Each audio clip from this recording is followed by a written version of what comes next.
stop what you're doing, not because this is polite, because if you're still multitasking while this system is shifting, you're already behind. The next move in precious metals is not going to feel like a rally. Rallies give you time. This will feel like a door slamming so hard it rattles the frame, the kind of move that makes grown professionals stare at their screens in silence and whisper, "Did that really just happen?" And here's the part no one likes admitting. When that moment arrives, the smart money will already be gone. You'll be watching the replay, not the event. Before we go any further, understand this clearly. This is not entertainment. This is not theory. This is a timestamp. As I'm recording this, it's Friday, January 23rd, 2026, exactly 10 a.m. And wherever you're watching from, this message is landing late. Not because you're careless, but because the system is designed to keep you unaware until the pressure is irreversible. Comment the time you're watching if you want, but know this: clocks don't stop for permission. What's wild right now is that people think this is just another shiny metal rally. That assumption alone tells me who hasn't been paying attention. This market isn't rising, it's being repriced. Labels are being peeled off in real time and replaced with numbers that make people uncomfortable. Gold hovering near $5,000 an ounce. Silver flirting with the psychological wall at 100. That should already have your pulse up. But that's not the story. That's the headline for people who arrive after the fact. The real story is underneath, inside the plumbing of the financial system, where pressure builds quietly, invisibly, until the pipe bursts and everyone pretends they didn't smell gas 5 minutes earlier. Look at the data. Silver's recent surge does not look like exhaustion. It looks like ignition, a launch sequence, not a victory lap. And if that sentence makes you uneasy, good. It should. Because the most dangerous phase of any market move is the one where price stops behaving like price. It stops climbing politely. It stops asking permission. It starts moving like it's trying to escape. If you've been around long enough, you know the signature. Pullbacks shrink, pauses tighten. Dips that used to take weeks now take days, then hours. People call it momentum. That's amateur language. This is time compression. And when time compresses, a single headline can do the damage of an entire quarter. There is no safe exit during time compression, only positioning. This is where the average investor gets destroyed. Right here. They look at a chart and say the sentence that has quietly buried more portfolios than bad companies ever could. It already doubled. It already ran. It's too late. That sentence is a confession. It tells the market exactly how to punish you. Because in moves like this, the early phase feels exciting, the middle phase feels boring, and the final phase feels illegal. The final phase is where candles stretch unnaturally tall, where headlines get loud, where people who mock the trade start explaining it to their friends like they discovered it. And by then, the exit is narrow. Watch what happens. The real tell right now isn't just silver's price, it's silver's relationship to gold. Gold is the grandparent in the room, quiet, heavy, respected. The asset people whisper about when they're nervous but don't want to admit it. Silver is the younger sibling, volatile, emotional, tied to factories, electricity, and the real economy that politicians pretend they can print their way out of. When silver starts gaining ground against gold, that's not just a metal rally. That's the market's risk temperature changing. And this week, that relationship crossed into territory you can't ignore. With gold pressing near 49.50 and silver hovering around 99, the gold-to-silver ratio sits near 50-1. That number isn't random. It's psychological. For long stretches of modern history, that ratio lived much higher. When it compresses this fast, it's telling you silver is shifting from background noise to main character. And here's the part people miss while arguing on social media. Silver doesn't need to become rare overnight. It only needs to be treated as scarce. Scarcity is not just geology, it's logistics, refining capacity, fabrication, inventories, and whether the system can actually deliver real metal when it's demanded. Paper contracts can pretend everything is fine, right up until they can't. And when that illusion breaks, it breaks fast. If this still feels abstract, that's because you've been trained to think in straight lines. Markets don't move that way during repricings. They build stair steps, a push higher, then sideways boredom that puts everyone to sleep. Loud voices declare the move is over. Then the spring loads again. Silver has done this for years, and it did it in a way that conditioned people to doubt it. Every breakout slapped down. Every moment of excitement followed by silence. That conditioning matters, because markets exist to punish the largest number of participants. If most people expect the slapdown, the next move is often the opposite. And when it comes, it doesn't ask if you're ready. Here's the dead end most people don't see until it's too late. Once time compression begins, hesitation becomes a liability. There is no comfortable moment where the system taps you on the shoulder and says, "Now would be a good time." That moment already passed quietly, while attention was elsewhere. The insiders didn't announce their exit. They never do. They just moved their chips while the room was still loud, and by the time the crowd notices the silence, the game has already changed. This is only the opening act. The shock. The hook. The part where you realize this isn't a story about price. It's a story about trust leaving the building, and once trust starts walking, it doesn't run back. Stay with me. The receipts are coming next, and they're older, uglier, and far more unforgiving than most people are prepared for. Now look at the receipts, not opinions, not forecasts, receipts. Because every time a monetary system collapses, the people inside it swear this time is different. And every single time, history records the same ending with different costumes. Rome, the Dutch Republic, the British Empire, different centuries, different currencies, same math, same betrayal. Start with Rome, because it's the blueprint no one wants to admit they're following. Rome didn't fall because of barbarians first. That came later. Rome fell because it chose comfort over discipline. The denarius began as solid silver, trusted, stable, a unit people believed in. Then the wars got expensive, the promises got bigger, and instead of telling the truth, the state did what weak systems always do. They diluted, slowly at first, then faster, less silver, more copper, same face on the coin, same declared value. That's the trick. The lie isn't shouted, it's whispered. And by the time citizens realized their money was hollow, prices had already adjusted upward, and trust had already left the room. That wasn't a technical mistake. That was a moral betrayal. The state stole purchasing power from its own people to delay consequences. Watch what happens next in every case. Inflation doesn't just raise prices. It fractures society. Soldiers demand more pay. Merchants refuse bad coin. Tax collection becomes harder. The state responds with force and more debasement. A feedback loop. Rome didn't collapse overnight. It decayed in slow motion until the currency was no longer a store of value, but a symbol of failure. By the time Rome tried to reform the system, confidence was gone.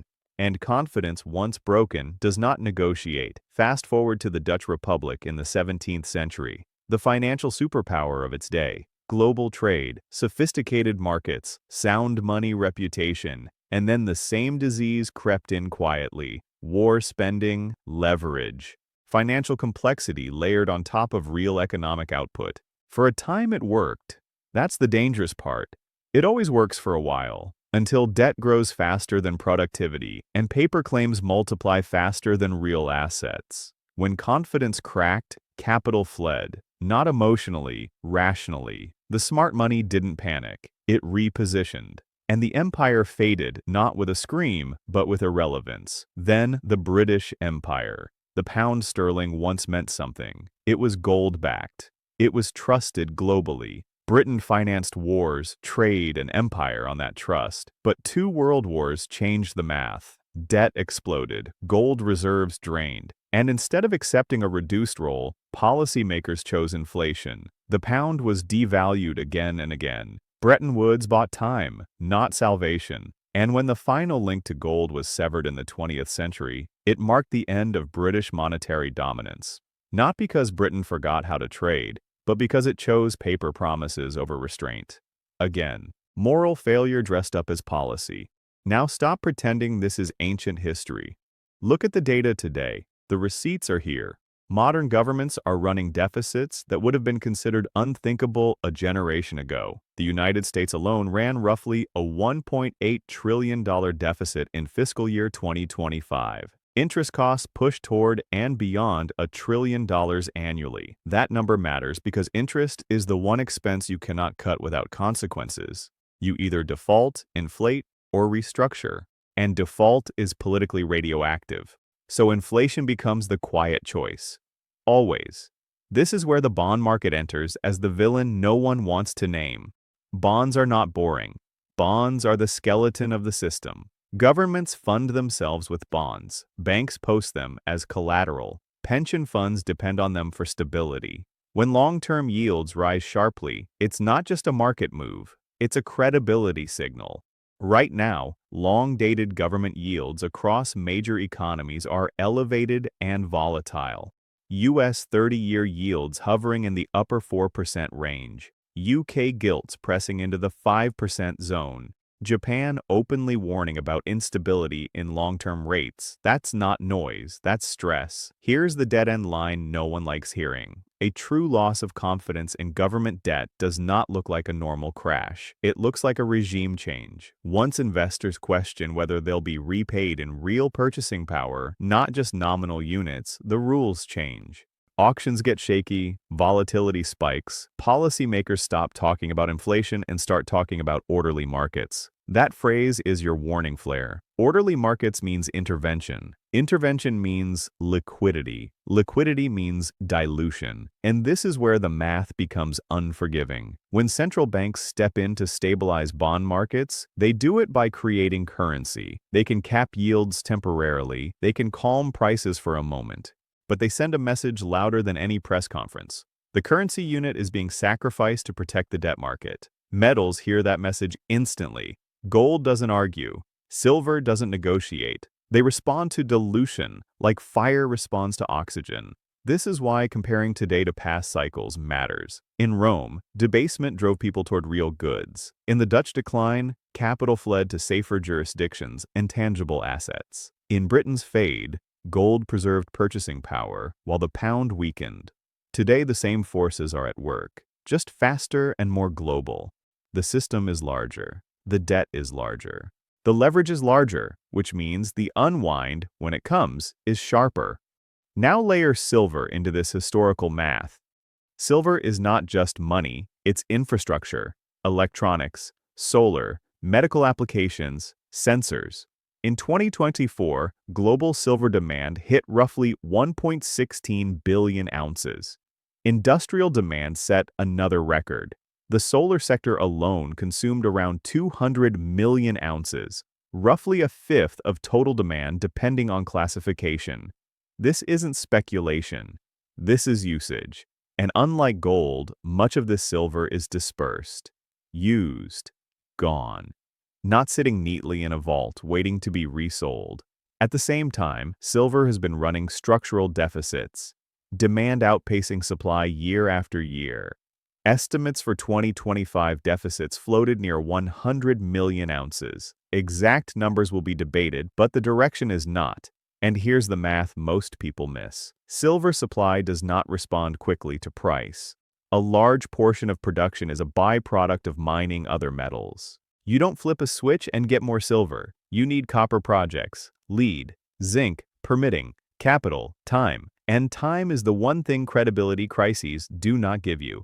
This is where history tightens the noose. In every past monetary decline, tangible assets reprice, not because demand explodes overnight, but because confidence collapses. The public always arrives last. They debate narratives while professionals watch flows. And when the shift becomes obvious, it's already violent. That's why silver doesn't move smoothly.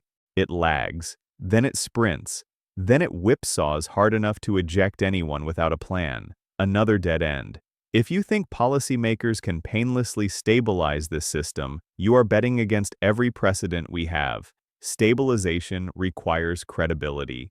Credibility requires restraint. Restraint is politically impossible when debt servicing costs threaten budgets and elections. So the choice is always the same: inflate or implode. And inflation is the option that looks humane in the short term and brutal in the long term. This is why metals are not making a political statement. They are making a mathematical one. When currency units multiply faster than real goods, the unit weakens.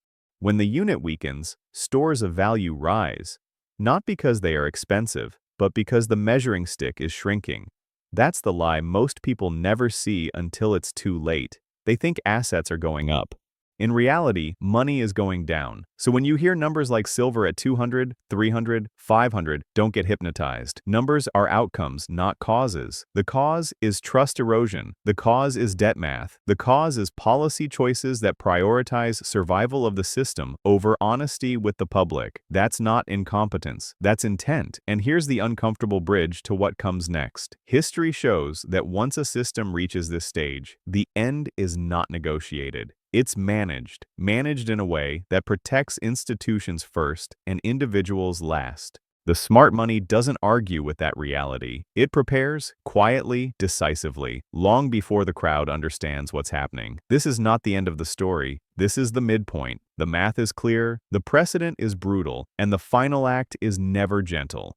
In the next part, we're going to talk about the controlled demolition phase, how it's executed, why it's framed as stability, and the only blueprint that has ever worked for surviving it when the exits are crowded and the lights go out. This is the part nobody prepares you for, not because it's hidden, but because it's uncomfortable. The controlled demolition phase never announces itself as collapse. It announces itself as stability. That word is the mask, every time. When policymakers say stability, they mean containment. When they say support, they mean dilution. When they say orderly, they mean control. And when they say temporary, they mean permanent. If you're waiting for honesty, you've already lost the timing advantage. A controlled demolition is not chaos. Chaos scares voters. A controlled demolition is precise, surgical. It sacrifices purchasing power to save institutions. It chooses who bleeds slowly and who gets transfusions.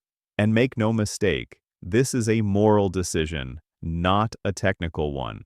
The Federal Reserve and its global counterparts are not blind. They see the debt math. They see the interest burden. They see the bond market stress. And instead of admitting the system was built on promises that cannot be honored, they choose the path that keeps the machine running at the expense of the people feeding it.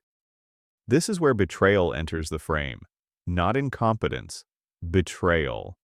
Because inflation is not an accident. It is a policy choice that transfers wealth quietly. It punishes savers. It rewards leverage. It tells the disciplined they were foolish and the reckless they were smart. And it does all of this without a vote. That's why history judges these moments harshly. Not because leaders failed to predict outcomes, but because they chose who would absorb the damage. Look at what happens during controlled demolitions historically. Price controls appear, capital controls get floated as temporary safeguards, tax rules change retroactively, retirement systems get restructured, and always, the narrative blames external forces, speculators, foreign actors, supply chains, anything except the arithmetic. The arithmetic is unforgiving. Debt grows. Currency is created to service it. Purchasing power erodes. Tangible assets reprice upward. This is not ideology. This is physics applied to finance. Now we arrive at the most dangerous illusion of all, the idea that you'll have time to react once it's obvious. You won't. By the time the public agrees there's a problem, the repricing is already violent. That's when exits get crowded. That's when rules change mid-game. That's when markets gap instead of glide.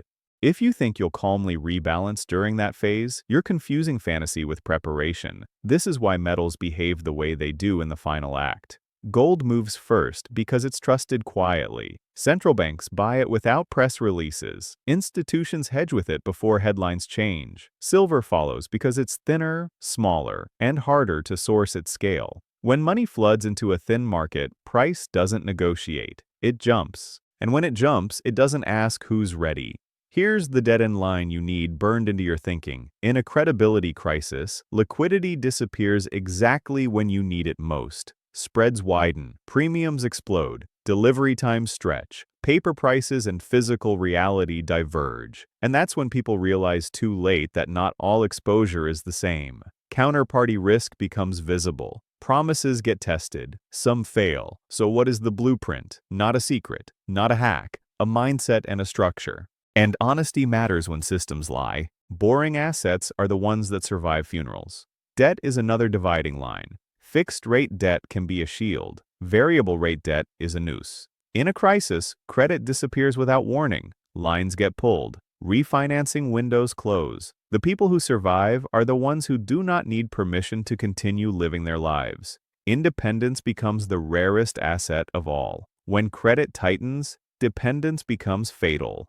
Income concentration is another silent risk. One employer, one industry, one geography. That's fragility disguised as stability. Redundancy is not inefficiency. It is resilience, skills that transfer, income streams that diversify, optionality again. The system rewards specialization in good times and punishes it brutally in bad ones. Efficiency breaks first. Redundancy survives. And understand this: when crisis accelerates, your ability to reposition collapses. Capital controls are not theoretical. Withdrawal limits are not conspiracies. They are historical responses. By the time these measures are justified publicly, they are already prepared privately. Goldman Sachs didn't wait for permission. Neither should you. Freedom of movement disappears before freedom of speech. Let's bring this full circle. Goldman Sachs sold $847 billion in United States Treasury bonds.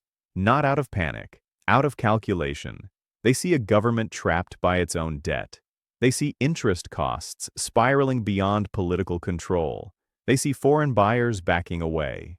They see inflation that cannot be cured without destroying the patient. They see commercial real estate cracking under refinancing cliffs. They see a Federal Reserve with no painless tools left. When every option leads to pain, denial becomes policy. This is not fear-mongering. This is documentation. SEC filings, budget statements, yield curves, debt clocks, public data. The difference is interpretation. Most people wait for consensus. Institutions move before consensus exists. By the time agreement forms, positioning is impossible. Consensus is the sound of exits slamming shut. You can believe this time is different. You can trust the debt no longer matters. You can assume the rules have changed. Or you can look at what the smartest money in the world is doing and ask the only question that matters. Do they know something you don't? The answer is yes. They always do. And history is unforgiving to those who confuse reassurance with safety. Comfort is the most expensive asset you can own. The collapse Goldman Sachs is preparing for has not fully arrived yet. But the preparation phase is the most important phase. This is where outcomes are decided quietly. The next few months, maybe years, will determine whether you preserve what you've built or watch it erode without understanding why.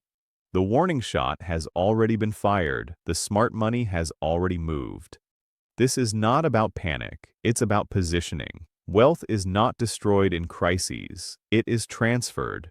From those who trusted narratives to those who trusted math. Goldman Sachs trusted the math. Now you've seen it too. What you do next is your responsibility. History will not accept ignorance as an excuse. The exits are still open. For now.